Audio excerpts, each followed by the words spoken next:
Hello, Adult Sunday School Leader. Hey, I'm having to work from home today, so you get a little bit of different ambiance and background than you normally do.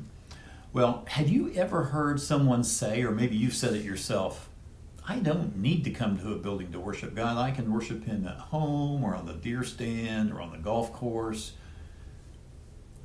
Now, that might be technically true, but here's the thing. We need to experience both individual and corporate worship because worshiping alongside others encourages us in our faith. And that's the point of this week's lesson as we finish up that unit that's called the Heart of Worship. This is lesson number 6 called the Gathering for Worship. And the focal passage is out of Hebrews chapter 10 and chapter 13.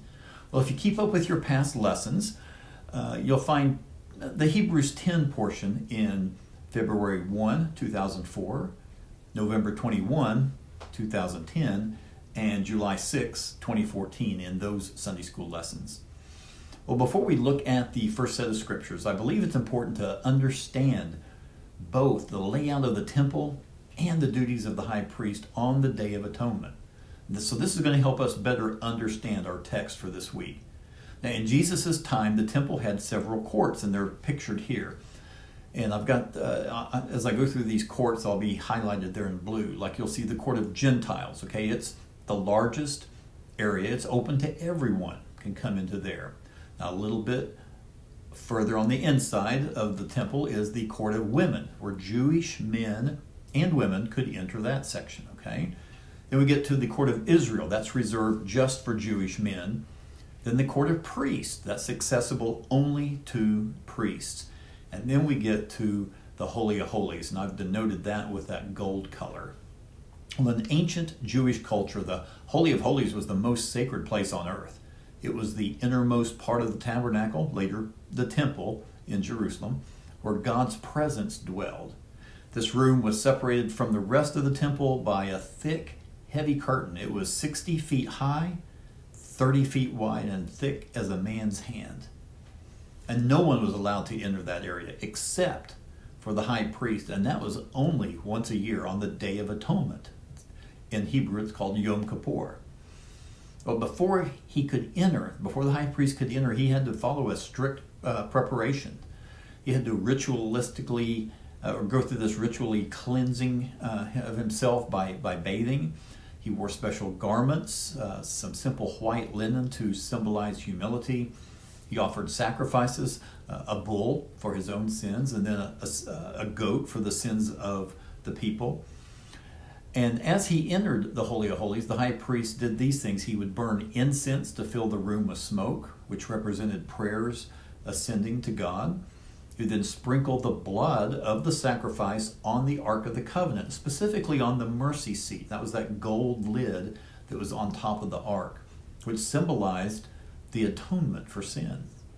Well, then he prayed for forgiveness for the people of Israel. So this was a sacred and a solemn ritual. But then something remarkable happened when Jesus died. Matthew 27 verses 50 and 51 tells us what happened the moment that Jesus died on the cross. It says this, and when Jesus had cried out again in a loud voice, he gave up his spirit. And at that moment, the curtain of the temple was torn in two from top to bottom. The earth shook, the rocks split. Well, do you remember the dimensions I told you about the temple veil, the temple curtain that I mentioned a few moments ago? That was 60 feet by 30 feet, thick as a man's hand, and it was ripped from top to bottom.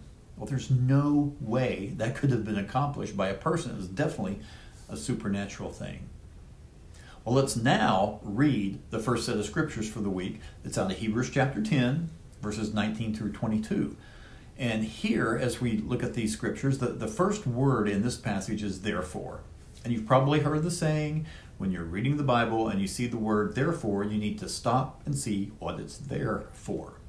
Well, here, the writer's been going into a lot of detail about the high priest, the Holy of Holies, the Day of Atonement, all that, since the beginning of chapter 9. So chapter 9 through this part of chapter 10, he's been talking about all those things. So the therefore tells us that based on all that's been written before, what follows the word therefore relates to all that. Okay, so let's remember, the Holy of Holies, that's God's dwelling place on earth, could only be entered by the high priest once a year. Well, verse 19 states that we now have access to that place, meaning that we have direct access to God. Now, that's something a Jewish person, especially living in Old Testament times, would have never imagined. Well, in John 14:6, Jesus said, I am the way, the truth, and the life. No one comes to the Father except through me. And that's how we can approach the Father. Not through a curtain, but through Jesus, as verse 20 states. Well, not only is Jesus the curtain or the way to God, he's also great high priest, as Hebrews 4:14 tells us. Well, the earthly high priest, he had to be certain he was pure before he entered into the inner sanctuary of God. Now, even though by the blood of Jesus we are made clean, as 1 John 1:7 says, we shouldn't approach God flippantly. We should make an effort to be washed when we draw near to God. And I believe that's what's meant by draw near to God with a sincere heart. By confessing any known sin, not just coming to him out of ritual. Well, are you familiar with the acronym ACTS, A-C-T-S, as it applies to prayer? It's an easy way to remember how to pray, okay? ACTS, A-C-T-S, A for adoration, C, confession, T for thanksgiving, and S for supplication. It's a good formula to follow when praying. So you start off by A, adoring God, recognizing who he is. And when we see who we are in the light of who he is, we quickly see our shortcomings as he shines that holy spotlight on us and exposing any sin and shortcomings that we have. Okay, that leads us to C, which is confession. After that, we can then move to being thankful, that's the T, and then, and only then, to supplication. Okay, and that's a fancy way of just saying praying for stuff, praying for people, praying for things. Unfortunately, that's usually where we start. We may have a little quick thank you and then dive right into the supplication. Because you see, the closer we are in our relationship with God, the less sin we tolerate. When we look at Isaiah's vision out of Isaiah 6, we can see how his vision of God made him realize how sinful he really was. The closer we are to God, the more his holiness will expose any sin in our lives. Where there are 3 invitations to let us in our passage this week. And the first one's right here about let us draw near to God. That's the first one. Our next 2 are in our next set of scriptures out of Hebrews chapter 10, verses 23 through 25. Verse 23 gives us our next invitation to let us hold unswervingly to the hope we profess. See, early Christians suffered persecution, ostracization from their families, and it may have been tempting to revert back to the old ways, or revert back to Judaism to make life easier. But the writer here is encouraging his readers to hold fast or hold unswervingly to the hope, which is their confident expectation. They were to continue to look forward to what was promised, an eternity with God in heaven, made possible by Jesus. Well, this gets back to focus, which we've talked about so much over the past few weeks. Keeping our eyes, our focus on Jesus and eternity, that will help us weather those tough times we encounter. Verses 32 through 35 really develop that thought further. So if you want to look on down, read those, maybe even discuss that in class. Well, God promised it. He promised that eternity, and he always keeps his promises. So remember that. Keep focused on that. Well, the last invitation we are given is to let us consider how to spur one another on.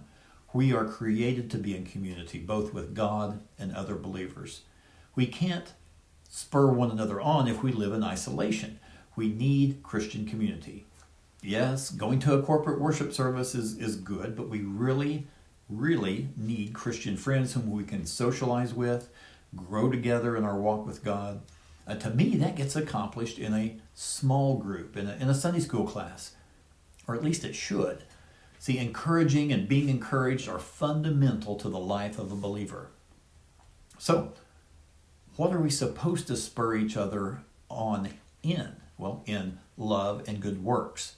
See, this doesn't tell us for a person to love others and to do good works, which that is biblical. The command here is not just loving and doing good things, but encouraging and helping others to love and do good works. You see, worshiping with others isn't just about personal faith. It motivates us to love and serve one another. And our faith is strengthened when we engage in acts of kindness, service, and generosity together.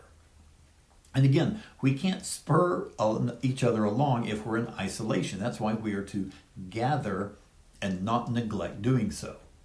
That way we can encourage each other, just as Proverbs 27:17 tells us, just as iron sharpens iron. For decades, a church in our area purchased Sunday morning airtime on a TV station to show the sermon that was delivered the previous week. Now, any church that has a smartphone available to them can live stream for free on social media. Now, we've been doing that for several years, mainly due to trying to keep our members connected, especially back during COVID, okay? But now, and you know this, some folks are using live streaming as an excuse to stay home. Sure, it's nice if you're sick or you're out of town, you can still feel somewhat connected to the church, but I believe it shouldn't be an option if you're in town and feeling good. Maybe you got up late, you're still in your pajamas, and you don't want to get dressed. Get dressed and come on to church. Well, as an example, here's a picture of a fire that we built in our fireplace earlier this year. Yeah, it looks nice, doesn't it? You can almost hear the crackling. You can almost feel the heat. But the problem is you really can't experience it. You can't hear the crackling. You can't feel the heat. See, I heard this quote on the one of the recent Bible Studies for Life Extra podcasts that Lifeway puts out. It said, you can watch a flaming fire on your TV, but you don't feel the warmth. And that's what people are missing by choosing to only watch online and not come to a corporate worship gathering. They're missing the warmth of fellowship that comes from being with other believers. Well, in this passage, we see the three Christian virtues that are mentioned in 1 Corinthians 13, verse 13. I find this very interesting here, that we see faith in verse 22, hope in verse 23, and love in verse 24. And this may be one of those reasons that they think Paul may have written Hebrews, because there's some similarities, and he wrote 1 Corinthians. Well, our last set of scriptures is Hebrews chapter 13, verses 12 through 15. Now, in my class, I'm going to start back in verse 11, because I think it really helps make better sense of the passage. You see, under the law of Moses, the high priest would bring the blood of animals into the Holy of Holies for atonement. Remember, and sprinkle that blood on the mercy seat. But the bodies, the carcasses of those animals were burned outside the camp, as Leviticus 16, verse 27 says. Well, this symbolized the removal of sin from the people. Well, Jesus fulfilled this foreshadowing by suffering outside the gate, meaning he was crucified outside the city of Jerusalem. And just as the animal sacrifices removed, symbolically, sin, Jesus' sacrifice truly sanctifies or sets apart believers. Well, since Jesus was rejected and suffered, believers are called to follow him, even if it means rejection or persecution. This means embracing any disgrace or suffering that comes from being identified with Christ. Now remember, that could have been one reason why some were considering going back to Judaism. Okay, we are then reminded that this world is not our permanent home. Instead of seeking security in earthly things, we are to look forward to the city to come. That is the heavenly Jerusalem, the eternal kingdom. We don't need to sacrifice animals anymore. Instead, we're called to offer continual praise to God. And this sacrifice of praise, it comes from the lips of those who confess his name, showing that worship is a key part of that believer's life. And that phrase, sacrifice of praise, it suggests that sometimes worship is difficult. It's a sacrifice. But worshiping with others can give us the strength to praise God even in the hard times, because worship isn't just singing songs. It's an act of faith that acknowledges Jesus as Lord, even in suffering. Well, do you remember the point of this lesson? It was worshiping alongside others encourages us in our faith. Well, here's some additional thoughts you can expand on that kind of go along with that thought. Without community, it's easier to spiritually drift, but fellowship keeps us spiritually accountable. Seeing others live out their faith encourages us to actively live out ours. Worshiping together reminds us that we are part of something bigger. That's God's eternal kingdom. You know, it's also a preview of heaven where we will worship together forever. Revelation 7:9 tells us that. Well, our faith grows when we fix our eyes on eternity, not just our current struggles. There's that emphasis on focus again. Worshiping together isn't just a ritual. It isn't just singing songs. It isn't just coming and listening to a sermon. It's a spiritual necessity. Well, next week, we're going to be in a new month, a new quarter, a new quarterly, a new unit of study. And we're going to do something I don't remember ever doing before, and that is we're going to have not a 6-week study or a 7-week study. We're going to have an 8-week, an 8-session unit of study on all signs point to Jesus.